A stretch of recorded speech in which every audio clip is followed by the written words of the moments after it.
صل على رسوله الكريم اما بعد اعوذ باللہ من الشیطان الرجیم بسم اللہ الرحمن الرحیم۔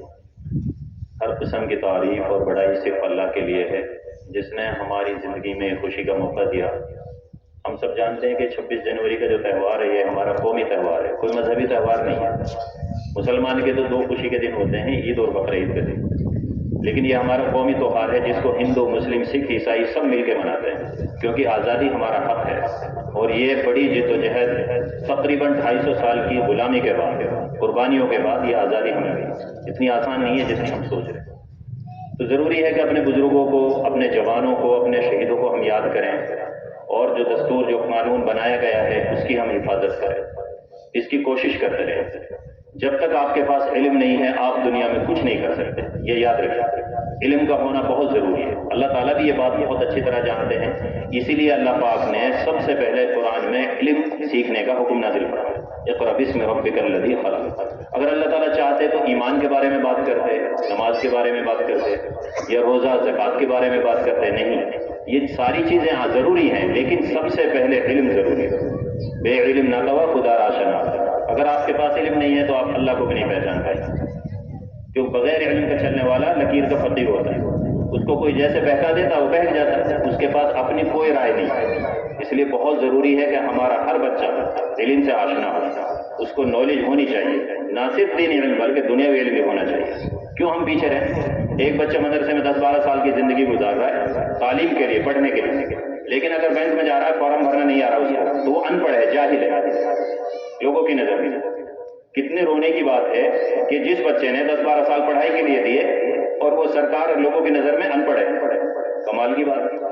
تو ہمیں چاہیے کہ ہم دونوں علم حاصل کریں، دونوں علم کریں گے انشاءاللہ۔ جن کی عمریں بڑی ہو گئی اب وہ واپس نہیں آ سکتے، جو وقت ہے نا یہ سونے اور چاندی سے بھی زیادہ قیمتی ہے، اگر اس کو ہم صحیح استعمال کر لیں گے تو ہم کامیاب ہیں۔ اب ہماری جن کی عمریں بڑی ہو گئی، 40، 50، 60، 70 سال کی ہو گئی، ان کی عمر تو واپس ہو نہیں سکتی، اب کیا کریں؟ اپنے بچوں کو پڑھائیں۔ بچے بڑے ہو گئے ان کے بچوں کو پڑھائیں، بچے نہیں ہیں پڑھائی کی عمر کے، یہ جو ہمارے بچے، یہ سب ہمارے بچے ہیں۔ اگر آپ کی محنت، کوشش، آپ کے حوصلہ افزائی سے، یا آپ کے انعام اکرام سے، یا آپ کا ساتھ دینے سے کوئی بچہ دین کی اور تعلیم کی بلندیوں کو چھوتا ہے، ساری نیکیوں کا اجر آپ کو بھی مل رہا ہے، صرف اس کو نہیں ملے گا، آپ کو بھی ملے گا۔ جب بچہ مدرسے میں پڑھنے آتا ہے بچے کو بھی اتنا ہی ثواب ملتا ہے، کیونکہ وہ علم دین حاصل کر رہا ہے، اس کے جو اخراجات ضرورتیں پوری کرتے ہیں اس کو بھی اتنا ہی ثواب ملتا ہے، ماں باپ جنہوں نے ان کو بھیجا ان کو بھی اتنا ہی ثواب ملتا ہے، استاد جو پڑھانے والے ہیں ان کو بھی اتنا ہی ثواب ملتا ہے۔ یہ سب کے سب ثواب میں شریک ہے، کیونکہ اگر امداد دینے والے نہیں رہیں گے بچے کی ضرورت کہاں سے پوری ہوگی؟ ماں باپ بھیجیں گے نہیں تو بچے ہی نہیں ہے تو پڑھائیں گے کس کو؟ اور ماں باپ نے بھیج دیا، ضرورتیں بھی پوری ہو رہی ہیں، اچھے استاد نہیں ہے پڑھانے کے لیے تو پڑھے گا کیسے؟ تو سب کا ایک دوسرے سے تار جڑا ہوا ہے، سب کے لیے برابر کا اجر ہے۔ ہمیں چاہیے کہ ہم اپنے بچوں کی قدر کریں، کوئی یتیم، غریب، مسکین کوئی بچہ ہے اس کا زیادہ سے زیادہ ساتھ دیں، اس کا کوئی سہارا نہیں ہے، ہمیں چاہیے ہم اس کا سہارا بنیں۔ اگر ہمارا احساس مر گیا ہے، ہماری حیات ختم ہو گئی ہے، تو خدا کی قسم ایمان ہمارے دلوں میں نہیں ہے، یہ سمجھ لیجیے۔ سارے بچے ہمارے ہیں، ایک بچہ جب پڑھتا ہے پوری قوم خوش ہوتی ہے، پوری قوم، صرف اس کے ماں باپ نہیں، اس کے گاؤں والے نہیں، پوری قوم خوش ہوتی ہے۔ اگر ہمارا بچہ آئی ایس بنے گا اور یہاں نوح میں آ کے نوکری کرے گا تو پورے نوح والے خوش ہوں گے کہ نہیں، کہ ہمارا آدمی، ہمارا بچہ، ہمارا بیٹا وہاں بیٹھا ہوا ہے، نام سننے پہ اتنی خوشی ہوتی ہے۔ تو ہمیں سمجھنے کی ضرورت ہے، یہ ان پڑھتا، یہ جہالت، اس کو جتنا جلدی ہو ختم کرو۔ ایک طرح کی موت ہے، ہم جیتے جی بھی مرے ہوئے ہیں، کوئی زندگی نہیں ہے اگر ہم ان پڑھے ہیں۔ اس لیے اس اہمیت کو سمجھیں، تعلیم ہمارے لیے بہت ضروری ہے۔ آج کل حق ایسے نہیں ملتا، لڑنا پڑتا ہے، جھگڑنا پڑتا ہے تب حق ملتا ہے، ایسے تھوڑی ملتا ہے۔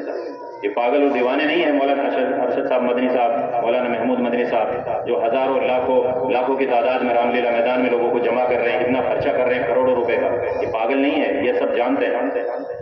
اس لیے اپنے اکابر کی، اپنے بزرگان دین کی قدر کرو اور ان کی دعاؤں میں ضرور حصہ لیں، اور ان کی آواز پر لبیک کہیں، ان کی آواز پر لبیک کہیں، اور اپنے بچوں کو اس قابل بنائیں کہ یہ صرف بڑھا پڑھانا اور میوات میں نہیں بلکہ پوری دنیا میں اسلام کا جھنڈا گاڑے گا اور پوری دنیا میں اسلام کا نام روشن کرے گا۔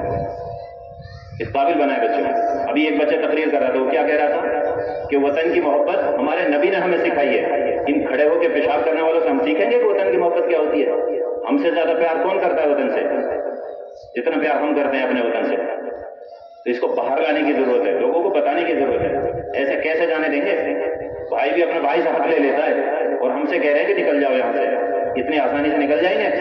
ہمارے باپ دادا پردادا کتنے لوگوں نے قربانیاں دی ہیں اس وطن کو آباد کرنے کے لیے، خون کی ندیاں بہہ گئی، خنزیروں کی کھالوں میں علماء کو دفن کیا گیا، ایسا کوئی درخت نہیں تھا شاملی کے میدان میں، ادھر ایک بھی درخت ایسا نہیں تھا جس پہ علماء کی گردنیں نہ لٹکی ہوئی۔